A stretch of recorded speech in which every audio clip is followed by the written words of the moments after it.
105.9 QWiK Rock, it's Rick Rock, and I'm sitting here with Chris Daughtry, man. Thank you for talking with us today. Hey, man, thank you for having me. You know it. Now, listen, we're going to get right into this. Man, what a ride in the music industry.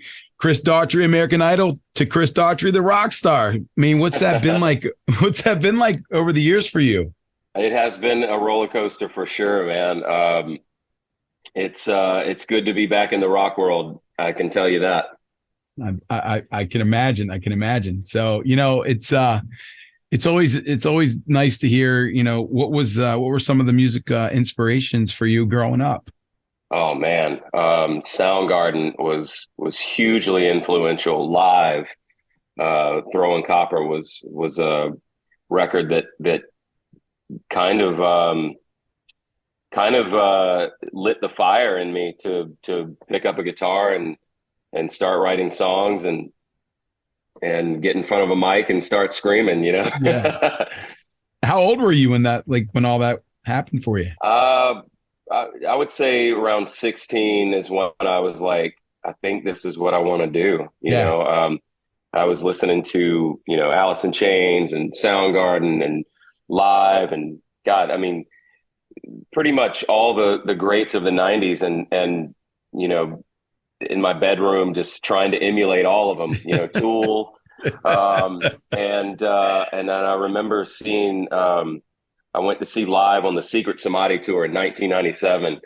And it was that moment where I remember, everybody else is like headbanging, rocking out. And I felt like a student. I was watching and going, that's what I want to do. Like, nice for the rest of my life. Like I at that, up until then, I wanted to be, a comic book artist or an actor, the next Jean-Claude Van Damme or something, and I remember going to that show and I was like, it was very evident in my mind, like this is the path I want to go down. It's pretty awesome, and then here we play a lot of your music on QWiK Rock, and we really enjoy playing your new song Separate Ways. And Thank you. that Journey cover, you and Lzzy, you just absolutely rock it. And how did that come about with Lzzy Hale? I mean, that's a wild ride.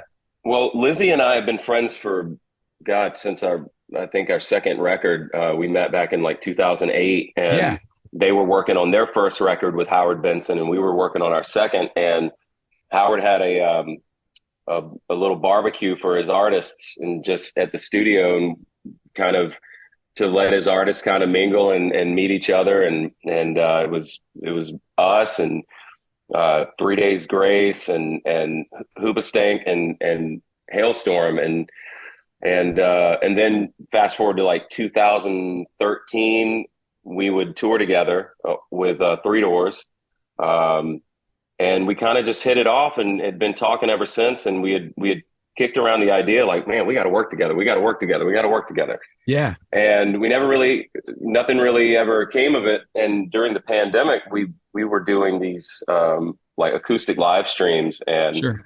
I found out that Lzzy lived in Nashville, and I was like, hey, you want to come out and do a few songs together? And we did a couple of hers and we did a couple covers. I think we did like The Chain, and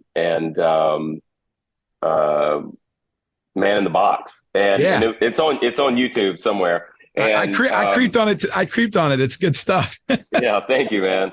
And that was kind of the start of it. We were like, we're gonna have to get in the studio at some point. And me and the guys were talking about, we wanted to do a cover that was really definitive and that felt like our song at the same time, kind of like, when Disturbed came out with The Sound of Silence, it became theirs. It became like a huge staple in their set. And I wanted that kind of, we've done covers in the past, but nothing that felt like it was ours, Right. And we had kicked around doing, we wanted we were narrowing into the 80s. We were like, we want something that's got that, iconic synth sound, but something that we could make heavy.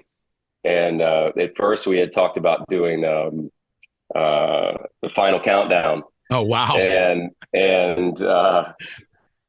the more I thought about it, I was like, slight bit of cheese on that one, and all I could think of is us doing a karate montage, you know. And then fast forward to after the tour, I'm watching Stranger Things, and the finale of the last season, you know, Separate Ways comes on, but it's the way they had it chopped up and the vocals soloed out, and it was so eerie and epic. I was like, oh my God, that's the song. We got to do that. Yeah. And I called my producer up. I was like, bro, we got to jump on this before anybody else does. And I feel like this is the one. Yeah. And he was like, well, what do you think about doing it as a duet? And I instantly was like, well, yeah, Lzzy, we got to call Lzzy up. That's awesome. So I called her, and she was, you know, immediately all in, said, this is my go-to karaoke song. I'm all in. And the rest is history, man. We got in the studio, and it was magic. It was probably the most effortless session I've ever been in. And she is just such a powerhouse, maybe one of the greatest to ever do it, you know. Yeah. And witnessing her in the booth was just, you know, I felt honored to be able to you know, watch that go down in real time. And you know, I've always had a lot of respect for her, and she's a great dear friend of mine. But I'm also a fan. You know, she's one of those vocalists that I'm like, how do you do that? Like, we get into these nerdy, you know, vocal conversations. Like, well, how do you do that? Like, when you get up into this, you know. Yeah. But we knew it was special at the time. We knew it was something really magical, but I didn't know it was gonna make the noise that it's making. And yeah, we just sat back and our brains exploded. It was, you know, we saw the iTunes chart and we're like, we're ahead of Taylor Swift. What? And then Taylor Swift lowered her price, and then she trumped us. I'm like, I see you. I see you. Well played. That's awesome. And you know, Chris, it's a staple, man. It's definitely it's thank you so much, man. I really appreciate that. It's awesome. So we enjoy it. Now I know we're set for time here. Anything that works for upcoming tour at all? Anything happen? Oh yeah. We got some shows lined up. We're headed to Hawaii on Monday. We got some shows out there and a couple one-offs, but okay. The real goal right now is to get back in the studio. So I've been working on some new stuff, and it's big, man. It's I can't wait. I can't wait to share it with the fans and you guys, but we're going to get back in the studio, and we gotta get some new stuff out this year. That's awesome. And we're excited for all of it. So I have one final question. So I'm curious, how do you choose what song to open up with at your concerts? They kind of speak to me, you know. Okay. You know, I kind of like to look at our record as a set list anyway, and I like to bookend it on the record. I have it usually it starts with the bookends. Okay. How I want to open it, how I want to end it. And the opening song just felt like, even though it wasn't high energy, it just felt like a really vibey mood setter for the set, and to be able to ramp up. And especially with this record was probably the most you know, obvious to me. Like it like every song I could picture how they would be performed live. I could picture the segues, and I guess it's just a symptom of being so involved from the start to finish. Sure.